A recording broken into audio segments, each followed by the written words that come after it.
Hey everybody, T for Thomas UK here, and today I bring you my review for Dishonored, Definitive Edition that is. It's just come out today for Xbox One and PS4, I'm not sure about PC, but either way, it's kind of a game of the year, well, the Definitive Edition, all the DLCs, updated graphics for the new console, the next gen consoles, the makeover basically. And I mainly got this because I've been playing a lot of Hitman Blood Money recently, and I'd learned that this game was influenced a lot by it. Besides that, I always wanted to play it anyway back in 2012, but I didn't get around to it. So here I am now playing it, and this is basically my opinion on what I think of the game, and it is amazing. To be honest, it's amazing. The graphics to start with, it's a unique art style, so I don't really want to go into too much depth with the graphics, but it's got its own unique art style and setting. Okay, it's based in some sort of Victorian London dystopia, where whale oil is used to power everything. So it's like whale oil was used to create the industrial revolution of this dystopia. And the story is basically, I'm gonna try and keep the spoilers to a minimum here, but the story is you play Corvo or Corvo Atano, a bodyguard for the Empress of Dunwall, and if there's a country to do with it, there probably is a country. Either way, you protect the Empress of Dunwall, and you've just returned from begging, begging other realms for help against this rat plague. And now the rat plague does play a large part in the game. I'll speak about that later.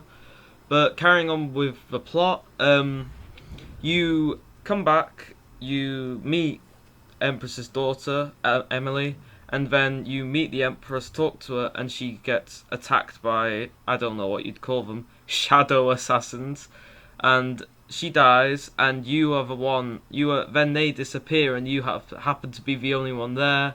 So immediately, the corrupt government goons that are the Lord Regent and High Overseer Campbell accuse you of a crime just so they can get into power themselves. They have the Empress killed so they can get into power, and you thrown in jail. Now, going on to gameplay aspects, the game feels to me a lot like a mix of Fallout, because it is a Bethesda game, by the way, Hitman Blood Money, due to the sandbox open world freedom of choice features, and Assassin's Creed, which, although it's not third person, everything here takes place in first.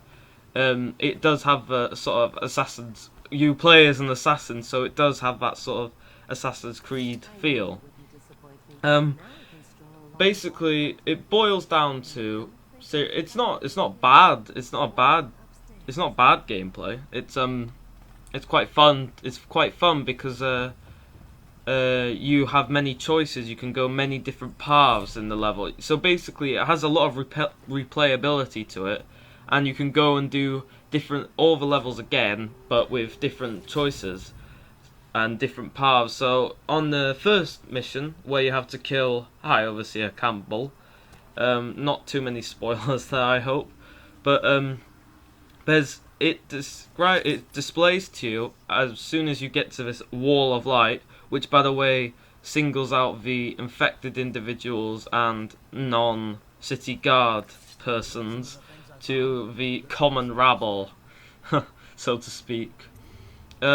Basically, you can go above that, you can go around it, or you can go under it. That's how many choices you have. Or you can just, going guns a-blazing, but that's not exactly always going to end well for you. Since you are an assassin with supernatural powers, as you gain at the start, but you're not immortal, so I like that sort of balance. You have a lot of powers that make you fearsome, but at the same time, the common enemy will still be able to kill you quite easily. So, also I wanted to mention, coming on to enemies, the AI is excellent. I'm not even kidding, it is actually excellent for a game like this. It's just the way they can see, even on normal, they're not challenging. It hasn't really been a challenge for me. I tend to go in the kill them all and let God sort them out kind of. I go in the Rambo style, basically. I tend to do the Rambo and just kill everyone I see. Although I have played many sections trying different gameplay features. I've tried when it comes to assassinating my targets, instead of going up and stabbing them or shooting them, I tend to just try and do other. I just try and poison him, which is one of the features. When you go to the table where the High Overseer is sitting. Sorry about that background noise, by the way. My window is open. When you go to his table, there's two drinks. There's basically it's wine that he was using to kill an honest man, basically who could reveal their corruptancy. I don't know what it is. Their corrupt aspect of them, I guess. AKA, what happens is you have a choice. Basically, you can let this man die by the High Overseer's hand by poisoning, or you can go in and interfere and you have many options to interfere. You could spill the drinks, you can combine the poison so it kills both of the men, or you can switch the poisoned glass to the High Overseer's side so he'll die. I feel that is really cool. That amount of a choice in a game I personally haven't seen before, apart from Telltale's, Walking Dead game or Game of Thrones.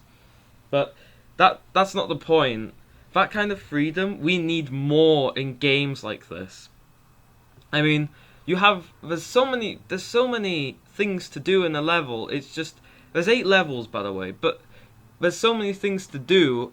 I played for about an hour in one level, and then I finished. I ended up doing the main quest after doing all these side quests. This was the first mission, by the way, the first main mission. This is what you can see in the background.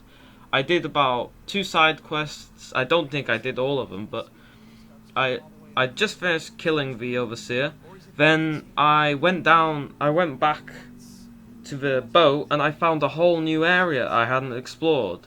So as I was running back to the boat, the guards spotted me, and I just thought, wow, I haven't seen this before in the game since Hitman Blood Money, really.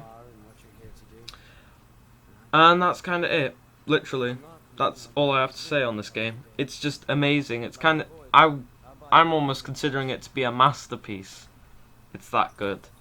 I haven't had anything wrong. I haven't had any glitches. No technical issues. The frame rate runs fine. Like I said, the graphics aren't really that comparable since it has its own unique art style. And to me, it's never about graphics. It's always about the gameplay, and the gameplay here is just amazing. So if you're thinking of buying this game and you haven't played it before, or if you're returning to it and haven't played the DLCs, or hell, if you're a Dishonored mega fan and have played everything to do with it, I'd still get it, yeah, because it is genuinely an amazing game. I'd probably give it in the verdict 9 out of 10. Seriously, now I'm going into my sort of Bethesda fanboy rant. Well, no, not really. I'm not a fanboy.